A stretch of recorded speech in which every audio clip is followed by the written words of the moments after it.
epaper.maalaimurasu.co என்ற இணைய முகவரியில் உங்கள் வீட்டில் இருந்தபடியே மாலை முரசு மின்னுதலை இலவசமாக மொபைல் போனில் படிக்கலாம். வணக்கம். மாலை முரசு செய்திகளை விரிவாக பார்ப்பதற்கு முன்பாக முதலில் தலைப்புச் செய்திகளை பார்க்கலாம்.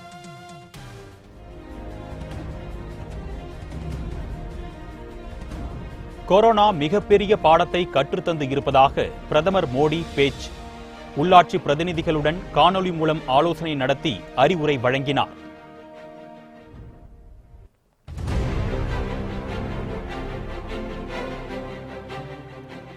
கொரோனா பேரிடர் காலத்திலும் அரசியல் லாபம் தேட வேண்டாம். 15வது நிதிக்குழு அறிக்கை குறித்து தவறான தகவல் வெளியிட்ட திமுக தலைவர் ஸ்டாலினுக்கு ஓபிஎஸ் கண்டனம்.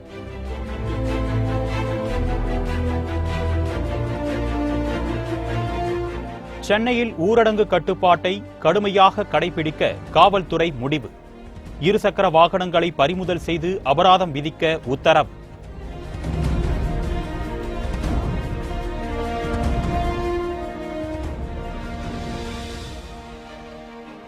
மதுரையில் அடையாள அட்டை வாங்குவதற்காக குவிந்த மக்கள் கூட்டம். சமூக இடைவெளியை கடைபிடிக்காமல் ஒரே இடத்தில் திரண்டதால் பரபரப்பு.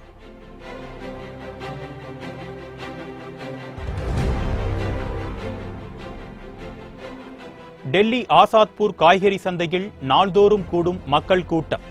சமூக இடைவெளியை கடைபிடிக்காததால் கொரோனா தொற்றும் அபாயம்.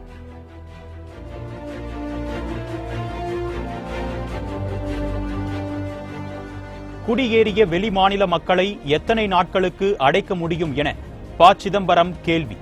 மே 3ஆம் தேதிக்கு பின்னர் ரயில்களையும் பேருந்துகளையும் இயக்க அனுமதி வழங்க வேண்டும் என வலியுறுத்தல்.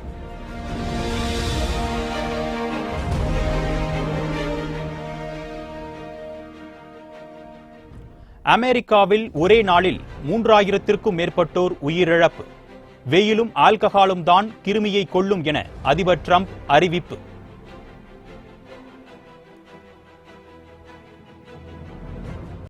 நாளை முதல் சென்னையில் இருசக்கர வாகனத்தில் யாரும் பொருட்களை வாங்க செல்லக்கூடாது என காவல்துறை தடை விதித்து இருப்பதுடன் அண்ணா சாலையை முழுமையாக அடைத்து இருப்பதால் அத்தியாவசிய தேவைகளுக்கு செல்வோரும் பாதிப்புக்கு உள்ளாகியுள்ளனர். சென்னை அண்ணா சாலையில் தடையை மீறி வரும் வாகனங்களை பறிமுதல் செய்து அதிக அபராதம் விதிக்க வேண்டும் என்றும் உத்தரவிடப்பட்டு இருப்பதுடன் அத்தியாவசிய பணிகளில் இருப்போரும் மாவட்ட ஆட்சியரிடம் அடையாள அட்டை பெற்றால் மட்டுமே அனுமதிக்கப்படுவார்கள் என காவல்துறை சார்பில் உத்தரவிடப்பட்டுள்ளது. சென்னை அண்ணா சாலையில் சைதாப்பேட்டை மறைமலையடிகள் பாலத்தில் இருந்து போக்குவரத்து தடை செய்யப்பட்டுள்ளது. அண்ணா சாலையில் பல்வேறு முக்கிய ஊடகங்கள் மற்றும் வங்கிகள் உள்ளிட்ட அலுவலகங்கள் உள்ளன. இதனை தடை செய்தால் அத்தியாவசிய பணிகளுக்கு எப்படி செல்ல முடியும் என்ற நிலை ஏற்பட்டுள்ளது. காவல்துறையினர் வாகனங்களை அடையாளம் கண்டு அவர்களை பிடிக்க வேண்டும் என்ற கோரிக்கையும் எழுந்துள்ளது. அண்ணா சாலையில் காவல்துறையினர் போக்குவரத்தை தடை செய்து இருப்பது அத்தியாவசிய பணிகளை பாதிக்கும். இதனால் அரசு உரிய நடவடிக்கைகளை எடுக்க வேண்டும் என்றும் கோரிக்கை எழுந்துள்ளது. கொரோனா பாதிப்பு உள்ள இடங்களை மட்டும் மூடி அந்த மக்களுக்கு தேவையான வசதிகளை செய்து கொடுத்தால் மட்டுமே வெற்றி காண முடியும் என சமூக ஆர்வலர்கள் தெரிவித்துள்ளனர்.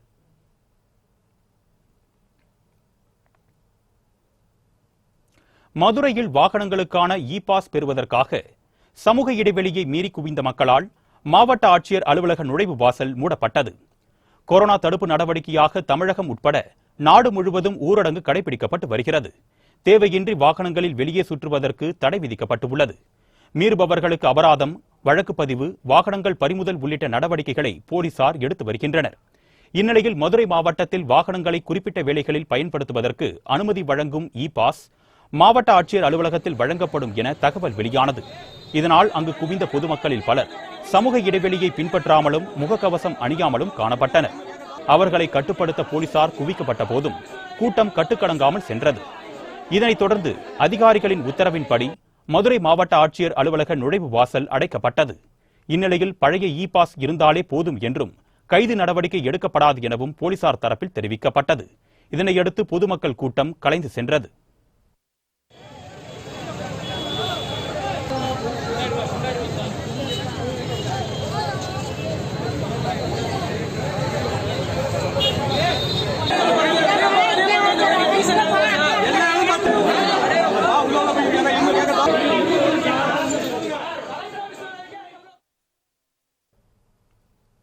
குடியேறிய மக்களை எத்தனை நாட்களுக்கு அடைக்க முடியும் என கேள்வி எழுப்பியுள்ள முன்னாள் நிதியமைச்சரும் பாராளுமன்ற உறுப்பினருமான ப. சிதம்பரம், மே 3ஆம் தேதிக்கு பிறகு ரயில்களையும் பேருந்துகளையும் இயக்க அரசு அனுமதி வழங்க வேண்டும் என கூறியுள்ளார். இது தொடர்பாக தமது ட்விட்டர் பக்கத்தில் பதிவிட்ட அவர், தங்கள் சொந்த ஊரில் குடும்பத்தினருடன் இருக்க வேண்டும் என்ற உணர்வை ஊரடங்கு என்ற தாள் போட்டு எத்தனை நாட்களுக்கு அடைக்க முடியும் என்று கேள்வி எழுப்பியுள்ளார். வேலை இல்லாமல், பணம் இல்லாமல், உணவில்லாமல் 40 நாட்களுக்கு பிறகும் முடங்கி கிடப்பதற்கு யாரும் ஒப்புக்கொள்ள மாட்டார்கள் என்று குறிப்பிட்டுள்ள ப. சிதம்பரம், தங்கள் சொந்த மாநிலங்களுக்கு திரும்பி செல்ல விரும்பும் குடியேறிய மக்களுக்கு அந்த வாய்ப்பினை அரசு தர வேண்டும் என்றும், அதன்படி மே 3ஆம் தேதிக்கு பிறகு அவர்கள் சொந்த மாநிலங்களுக்கு திரும்பி செல்ல ரயில்களையும் பேருந்துகளையும் இயக்க அரசு அனுமதிக்க வேண்டும் எனவும் வலியுறுத்தியுள்ளார்.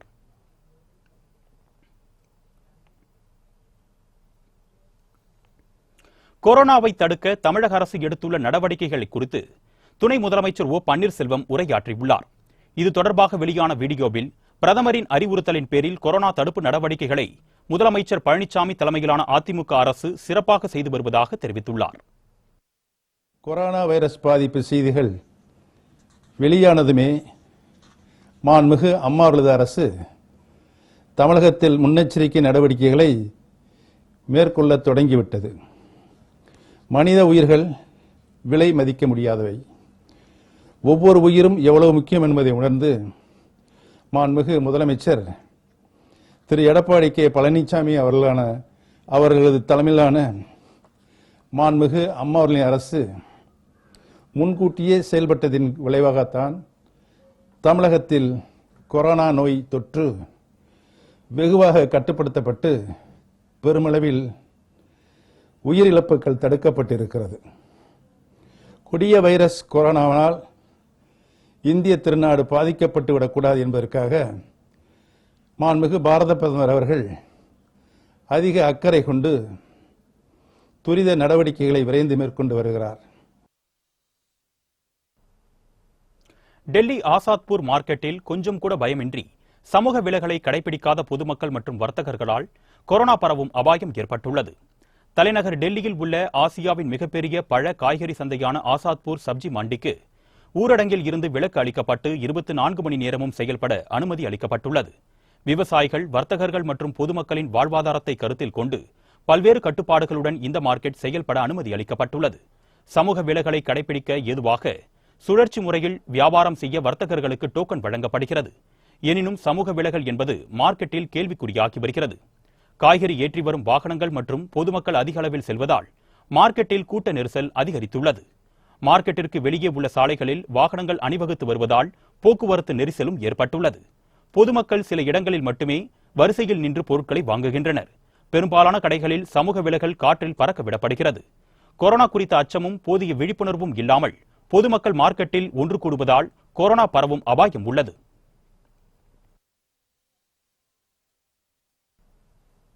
மே மாதத்திற்கான இலவச ரேஷன் பொருட்களை பெறுவதற்கான டோக்கன் வழங்கும் தேதி மாற்றப்படுவதாக தமிழக அரசு அறிவித்துள்ளது. ஊரடங்கு உத்தரவு காரணமாக ஏழை தொழிலாளர்கள் வேலை இழந்துள்ளதுடன் பலரும் வேலைகளுக்கு செல்ல முடியாத நிலை ஏற்பட்டுள்ளது. இதனால் நியாய விலைக் கடைகளில் ஏப்ரல், மே மாதங்களுக்கான இலவச ரேஷன் பொருட்கள் இலவசமாக வழங்கப்படும் என தமிழக அரசு அறிவித்தது. அதன்படி ஏப்ரல் மாதத்திற்கான ரேஷன் பொருட்கள் வழங்கப்பட்ட நிலையில் மே மாதத்திற்கான இலவச ரேஷன் பொருட்களை பெறுவதற்கான டோக்கன் வழங்கும் தேதி மாற்றப்படுவதாக தமிழக அரசு அறிவித்துள்ளது. இன்றும் நாளையும் டோக்கன் வழங்கப்பட இருந்த நிலையில் மே மாதம் 2, 3 ஆகிய தேதிகளில் ரேஷன் பொருட்களுக்கான டோக்கன் வழங்கப்படும் என தெரிவிக்கப்பட்டுள்ளது. மே மாதம் 4ஆம் தேதி முதல் நியாய விலைக் கடைகளில் அத்தியாவசிய பொருட்கள் விநியோகம் செய்யப்படும் என்றும் தெரிவிக்கப்பட்டுள்ளது. பொதுமக்கள் சமூக இடைவெளியை கடைபிடித்து பொருட்களை வாங்கி செல்லுமாறு தமிழக அரசு அறிவுறுத்தியுள்ளது.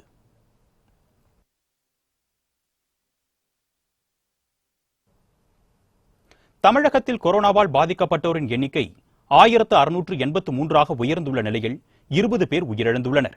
தமிழகத்தில் கொரோனாவால் பாதிக்கப்பட்டோரின் எண்ணிக்கை அதிகரித்து வருகிறது. கொரோனாவை கட்டுப்படுத்த தமிழக அரசு பல்வேறு நடவடிக்கைகளை மேற்கொண்டு வருகிறது. கொரோனா சிறப்பு வார்டுகளை அமைப்பதும், கிருமி நாசினி தெளிப்பது, விழிப்புணர்வை ஏற்படுத்துவது உள்ளிட்ட பணிகளை மேற்கொண்டு வருகிறது. இந்நிலையில் நேற்று ஒரே நாளில் மட்டும் 54 பேருக்கு கொரோனா தொற்று உறுதி செய்யப்பட்டுள்ளது. அதிகபட்சமாக சென்னையில் நேற்று 27 பேர் கொரோனாவால் பாதிக்கப்பட்டுள்ளனர். தமிழகத்தில் கொரோனாவால் 1683 பேர் பாதிக்கப்பட்டுள்ளதாகவும் 752 பேர் குணமடைந்திருப்பதாகவும் சுகாதாரத்துறை தெரிவித்துள்ளது. தமிழகத்தில் கொரோனாவுக்கு இதுவரை 20 பேர் உயிரிழந்துள்ளனர்.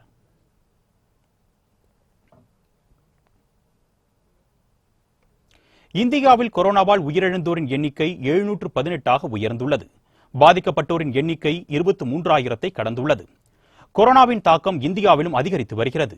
கொரோனாவை கட்டுப்படுத்த மத்திய அரசு பல்வேறு நடவடிக்கைகளை மேற்கொண்டுள்ளது. இந்நிலையில் கொரோனாவுக்கு நாடு முழுவதும் 23,077 பேர் பாதிக்கப்பட்டுள்ளனர். பலியானோர் எண்ணிக்கை 718ஆக அதிகரித்துள்ளது. அதிகபட்சமாக மகாராஷ்டிராவில் 6,430 பேர் பாதிக்கப்பட்டுள்ளனர். டெல்லி, குஜராத், ராஜஸ்தான், மத்திய பிரதேசம், தமிழகம் ஆகிய மாநிலங்களில் பாதிப்பு அதிகமாக உள்ளது. கொரோனாவில் இருந்து 4,749 பேர் குணமடைந்திருப்பதாக மத்திய சுகாதாரத்துறை தெரிவித்துள்ளது.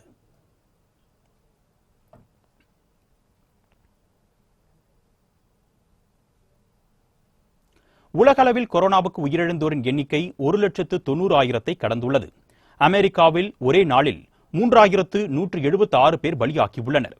உலகையே அச்சுறுத்தி வரும் கொரோனாவின் தாக்கம் நாளுக்கு நாள் அதிகரித்துக் கொண்டேதான் செல்கிறது. உலகளவில் 27 லட்சம் பேர் கொரோனாவால் பாதிக்கப்பட்டு சிகிச்சை பெற்று வருகின்றனர். இதுவரை 7,45,000 பேர் குணமடைந்து வீடு திரும்பியுள்ளனர். கொரோனாவால் பாதிக்கப்பட்ட நாடுகளில் அமெரிக்கா முதலிடத்தில் உள்ளது. இங்கு உயிரிழந்தவர்களின் எண்ணிக்கை 50,000ஐ நெருங்குகிறது. நேற்று ஒரே நாளில் மட்டும் அமெரிக்காவில் 3,176 பேர் உயிரிழந்துள்ளனர். பாதிக்கப்பட்டோரின் எண்ணிக்கை 8,80,000ஐ கடந்துள்ளது. ஸ்பெயினில் கொரோனாவுக்கு உயிரிழந்தவர்களின் எண்ணிக்கை 22,000ஐ கடந்துள்ளது. இத்தாலியில் 25,000ஐ தாண்டியுள்ளது பலி எண்ணிக்கை. பிரான்சில் 21,000ற்கும் மேற்பட்டோர் உயிரிழந்துள்ளனர். இங்கிலாந்தில் கொரோனாவுக்கு உயிரிழந்தோரின் எண்ணிக்கை 19,000ஐ நெருங்குகிறது. விழுப்புரத்தில் மது போதையில் ஏற்பட்ட தகராறில் வாலிபர் அடித்து கொலை செய்யப்பட்ட சம்பவம் தொடர்பாக அவரது நண்பரை போலீசார் கைது செய்தனர். விழுப்புரம் மாவட்டம் மரக்காணம் சந்திகாப்பான் கோவில் தெருவைச் சேர்ந்த யுவராஜ், பக்கத்து வீட்டைச் சேர்ந்த தினேஷ் பாபு ஆகிய 2 பேரும் நண்பர்கள் என்று கூறப்படுகிறது. கூலி தொழிலாளியான அவர்கள் ஊரடங்கு காரணமாக வேலைக்கு செல்லாமல் வீட்டிலேயே இருந்துள்ளனர். இந்நிலையில் யுவராஜ், தினேஷ் பாபு ஆகிய இருவரும் மது போதையில் இருந்ததாக கூறப்படுகிறது. அப்பொழுது கொரோனா நிவாரண நிதியாக அரசுக்கு அதிக பணம் கொடுத்தது ரஜினியா, விஜயா என்று அவர்களுக்கிடையே கடும் வாக்குவாதம் ஏற்பட்டது. அப்பொழுது ஆத்திரமடைந்த தினேஷ் பாபு தமது கையால் யுவராஜை பலமாக தாக்கி கீழே தள்ளினார். தரையில் கிடந்த கல்லில் யுவராஜின் தலை மோதியதில் அவர் சுருண்டு விழுந்து மயங்கினார். இதனை பார்த்து அதிர்ச்சியடைந்த அவரது பெற்றோர் மற்றும் உறவினர்கள் யுவராஜை மீட்டு சிகிச்சைக்காக மருத்துவமனைக்கு கொண்டு சென்றனர். அவரை பரிசோதனை செய்த மருத்துவர்கள் யுவராஜ் ஏற்கனவே இறந்துவிட்டதாக தெரிவித்தனர். இதுகுறித்து வழக்கு பதிவு செய்த போலீசார் தினேஷ் பாபுவை கைது செய்து விசாரணை நடத்தி வருகின்றனர்.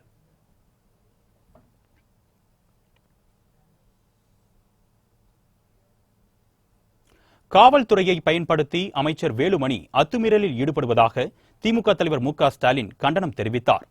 இது தொடர்பாக அவர் வெளியிட்டுள்ள அறிக்கையில், கோவையில் கொரோனா தடுப்பு நடவடிக்கைகள் சரிவர நடைபெறவில்லை என்பதையும், அமைச்சர் வேலுமணி களத்திலேயே இல்லை என்பதையும் சிம்பிளிசிட்டி இணைய இதழ் வெளியிட்டிருந்ததை சுட்டிக்காட்டியுள்ளார்.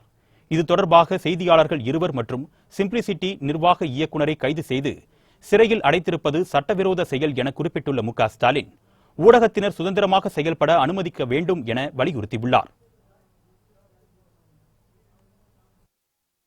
தேசிய அளவிலும் உலக அளவிலும் நடைபெற்ற சில முக்கிய நிகழ்வுகளை விரைவு செய்திகளாக தற்பொழுது பார்க்கலாம். சூரிய ஒளி கொரோனா வைரஸை அழிக்கும் என அமெரிக்க அதிபர் டிரம்ப் தெரிவித்துள்ளார். அமெரிக்காவில் கொரோனா பாதிப்பால் பலியானோர் எண்ணிக்கை 50,000ஐ நெருங்குகிறது.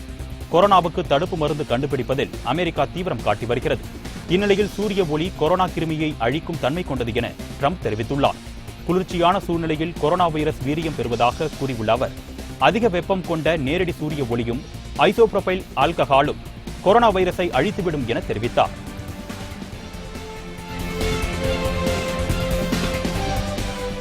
கேரளாவில் கொரோனாவால் பாதிக்கப்பட்ட 4 மாத பெண் குழந்தை உயிரிழந்துள்ளது. மலப்புரத்தைச் சேர்ந்த குழந்தைக்கு கொரோனா தொற்று இருப்பது நேற்று உறுதி செய்யப்பட்டது. கோழிக்கோடு மருத்துவமனையில் அனுமதிக்கப்பட்டிருந்த அந்த குழந்தைக்கு தீவிர சிகிச்சை அளிக்கப்பட்டது. இந்நிலையில் 4 மாத பெண் குழந்தை இறந்தது. உயிரிழந்த குழந்தைக்கு இதய பிரச்சனை, நிமோனியா இருந்ததாக மருத்துவர்கள் தெரிவித்துள்ளனர். குழந்தைக்கு சிகிச்சை அளித்த மருத்துவர்கள், செவிலியர்கள் தனிமைப்படுத்தப்பட்டுள்ளனர்.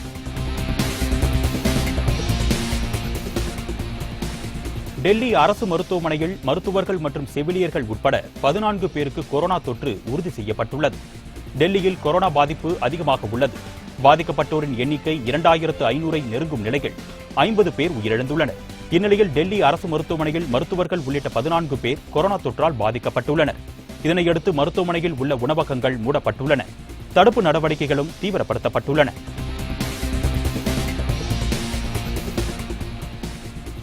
கேரளாவில் இன்று முதல் நோன்பு தொடங்கியுள்ளது.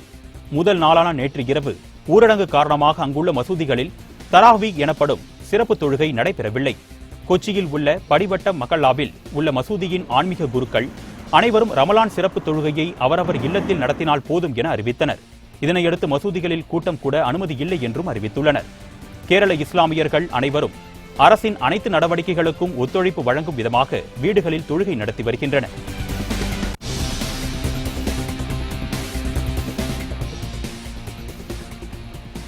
கொரோனா பரிசோதனைக்கு தரமான கருவிகளை மட்டுமே பயன்படுத்த உள்ளதாக கேரள சுகாதாரத்துறை அமைச்சர் சைலஜா தெரிவித்துள்ளார்.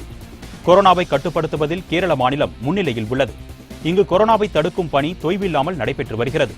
இந்நிலையில் தரமான பரிசோதனை கருவிகளுக்காக காத்திருப்பதாக தெரிவித்த அம்மாநில சுகாதாரத்துறை அமைச்சர் சைலஜா சில பரிசோதனை கருவிகளுக்கு ஆர்டர் செய்துள்ளதாகவும் உடல் எதிர்ப்பு சக்தி குறித்த சோதனைகள் மேற்கொள்ள திட்டமிட்டுள்ளதாகவும் கூறினார்.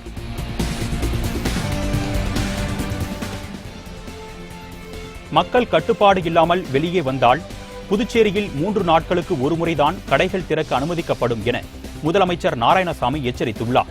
புதுச்சேரியில் செய்தியாளர்களிடம் பேசிய அவர் 3 நாட்களுக்கு ஒருமுறை பொருட்கள் வாங்க அறிவுறுத்திய போதும் பொதுமக்கள் மதிப்பளிக்கவில்லை எனவும் கூறினார்.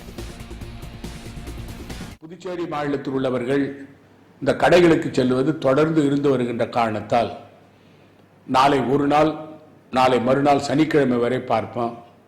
மக்கள் தொடர்ந்து தெருவில் நடமாடுவராக இருந்தால் 3 நாட்களுக்கு ஒரு முறை கடைகள் திறக்கப்படும் என்ற ஒரு கட்டுப்பாட்டை கொண்டு வருவதற்கு நான் யோசனை செய்து வருகிறேன்.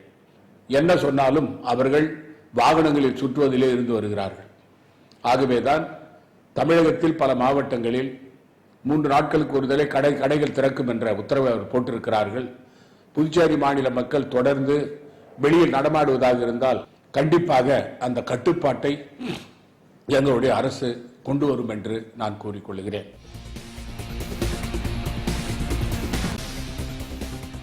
உளுந்தூர்பேட்டை அருகே தனியார் தொலைக்காட்சி நிருபரை வெட்டி கொலை செய்ய முயற்சி நடந்துள்ளது. இது தொடர்பாக ரவுடி உட்பட 25 நபர்களை கைது செய்த போலீசார் விசாரணை நடத்தி வருகின்றனர். கள்ளக்குறிச்சி மாவட்டம் செம்மணங்கூர் கிராமத்தைச் சேர்ந்த சுரேஷ் தனியார் தொலைக்காட்சியில் தாலுகா செய்தியாளராக பணியாற்றி வருகிறார். இந்நிலையில் தலைமை காவலராக உள்ள தமது மனைவியை காவல் நிலையத்தில் விட்டுவிட்டு அவர் சென்றுள்ளார். அப்பொழுது 5க்கும் மேற்பட்ட மர்ம நபர்கள் அரிவாளால் சுரேஷின் தலை மற்றும் உடலில் சரமாரியாக வெட்டிவிட்டு தப்பி ஓடியுள்ளனர். இதனையடுத்து அப்பகுதியில் போலீசார் குவிக்கப்பட்டதால் பெரும் பரபரப்பு நிலவி வருகிறது.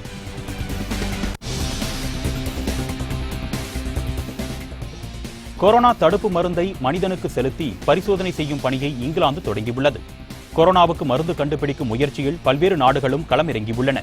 அந்த வகையில் இங்கிலாந்தின் ஆக்ஸ்போர்ட் பல்கலைக்கழகம் கடந்த சில மாதங்களாக கொரோனா தடுப்பு மருந்து ஆராய்ச்சியில் ஈடுபட்டு வந்தது. இதில் வெற்றி கண்டுள்ளதாக தெரிவித்திருந்த ஆக்ஸ்போர்ட் பல்கலைக்கழகம் கொரோனா தடுப்பு மருந்தை மனிதனுள் செலுத்தும் பரிசோதனையை துவங்கியுள்ளது.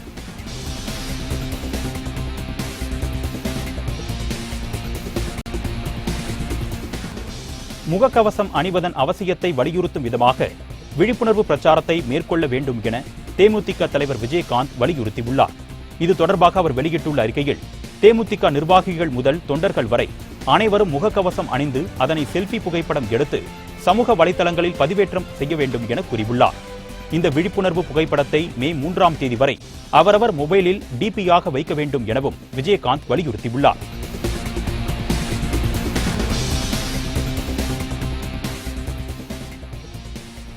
கொரோனா வைரஸ் பரவலை தடுக்கும் வகையில் அனைவரும் முகக்கவசம் அணிய வேண்டும் என்று அறிவுறுத்தப்பட்டு வருகிறது. இதனால் தற்பொழுது மாஸ்குகள் அதிக அளவில் தயாரிக்கப்பட்டு விற்பனை செய்யப்பட்டு வருகிறது. எதையும் ஃபேஷனாகவும் ட்ரெண்டாகவும் மாற்றும் இளைஞர்கள் மற்றும் இளம் பெண்கள் தங்கள் உடைகளுக்கு மேட்சாக மாஸ்குகளை தயாரித்து அணிந்து கொள்கின்றனர். இதனால் ஆடை வடிவமைப்பாளர்களும் ஆடைக்கு மேட்சாக அதே துணியில் மாஸ்குகளையும் தைத்து இலவச இணைப்பாகவே வழங்குகின்றனர். கொரோனா அச்சத்தையும் தாண்டி தற்பொழுது ட்ரெண்டாகி வரும் மேட்சிங் மாஸ்குகளை பாருங்கள்.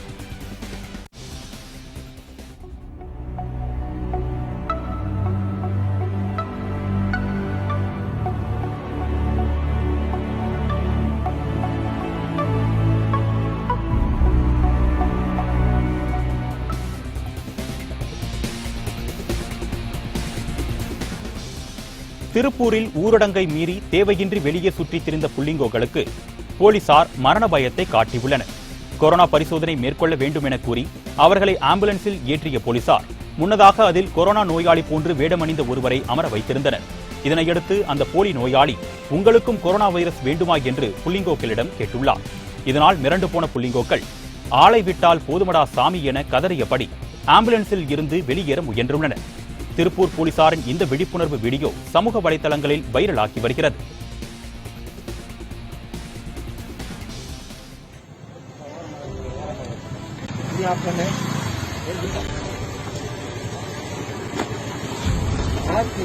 ஏன்பா 3 பேர் வருவீங்க? மாஸ்க்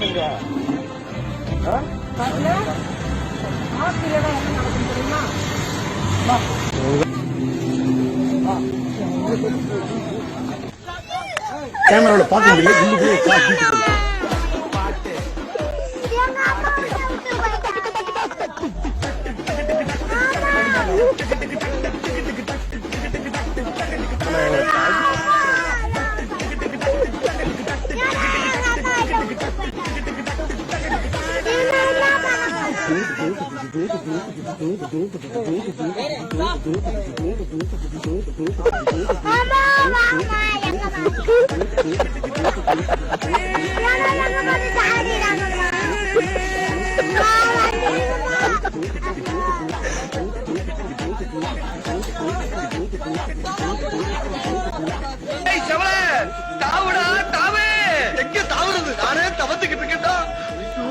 தாண்டி பழக்கவில்லையே.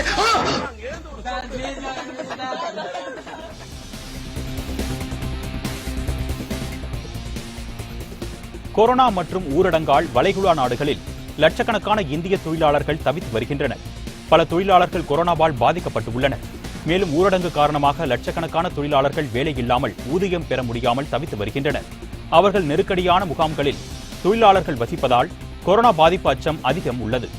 ஐக்கிய அரபு எமிரேட்ஸ் செய்தி தொடர்பாளர் ஒருவர் புலம்பெயர்ந்த தொழிலாளர்களுக்கு நன்றி கடன் பட்டுள்ளோம் எனவும் சுகாதார வசதி, உணவு மற்றும் தங்கும் இடங்களை வழங்குவதாகவும் காலாவதியான விசாக்கள் உள்ளவர்களுக்கு குடியேற்ற விதிகளை தளர்த்துவதாகவும் கூறியுள்ளார்.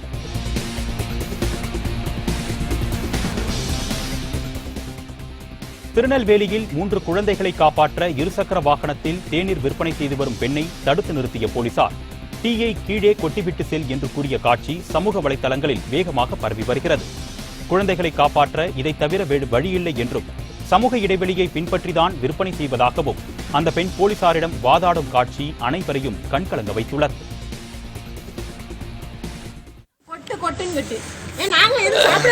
உங்களுக்கு மாச சம்பளம் வருது, எங்களுக்கு என்ன வருது? ஏமா டிவிக்கு விடான்னு சொல்லிருக்காங்க. நாங்க என்ன கூட்டம் கூடி இருக்கோமா?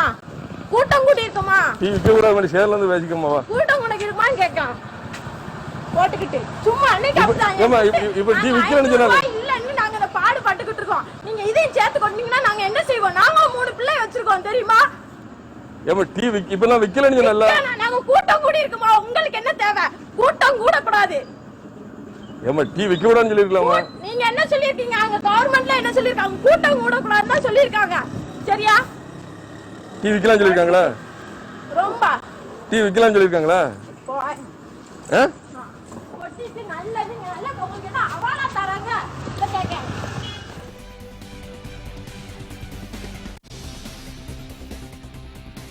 உலக நிகழ்வுகளை உண்மைத்தன்மையுடன் உடனுக்குடன் அறிந்து கொள்ள எப்பொழுதும் இணைந்திருங்கள் நமது மாலை முரசு செய்தி தொலைக்காட்சியுடன். வணக்கம்.